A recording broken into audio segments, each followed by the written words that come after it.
ನಿಮಗೆ ಫಸ್ಟ್ ಕಾರ್ಪಣ್ಯಗಳು ಆ ನಿಲ್ಲಿಸುವಂತ ಕೆಲಸ ನಮ್ಮ ಗುರು ಪರಂಪರೆ ಇರ್ತಕ್ಕಂಥ ಎಲ್ಲಾ ಶಕ್ತಿ ಆ ದೇವಾನು ದೇವತೆಗಳ ಆಶೀರ್ವಾದ ತಮಗೆಲ್ಲ ಆಗಲಿ ಅಂತಂದ್ರೆ ಹೇಳ್ತಾ ಈಗ ಕೊನೆಯದಾಗಿ ಒಂದೇ ಮಾತು ಹೇಳ್ಕೊಂಡ್ರಿ.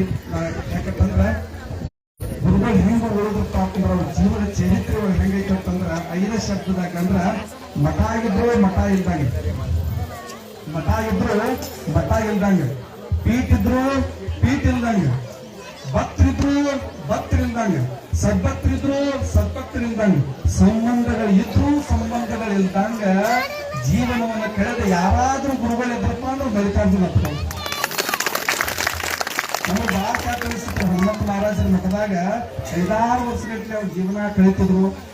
ತಟ್ಟೆ ಒಳಗ ಅವರು ಜೀವನ ಮಾಡ್ತಿದ್ರ ನಾವೆಲ್ಲಾ ಈ ಕಡೆ ಏನಿಟ್ಟಿಲ್ಲ ದೀಪಾವಳಿ ಆಚರಣೆ ಮಾಡ್ತಿದ್ದೆವು, ದಸರಾ ಆಚರಣೆ ಮಾಡ್ತಿದ್ದೆವು. ನಮ್ಗೆ ಯಾರಿಗೂ ಮನಸ್ಸು ಅನಿಸ್ತಿದ್ದಿಲ್ಲ. ಅಪ್ಪಗಳು ದಸರಾ ಏನೈತಿ, ದಸರಾ ಏನೈತಿ ಅವ್ರ ಅಪ್ಪಗಳು ಅಂತ ಜೀವನ ಕಳೆದ್ರು. ನಮಗೆ ಜೀವನ ಎಲ್ಲಿ ಕಾರ್ಯಕ್ರಮಕ್ಕೆ ಬಂದ್ರೆ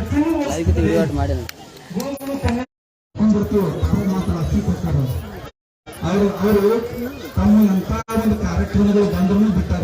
ಹಣ ಇದ್ರು ಸರಿ ತಿಂಗಳು ಕಡಿಯಿತ್ತಂದ್ರೆ ಅವ್ರ ಅದನ್ನು ತಗೋದಿಲ್ರಿ.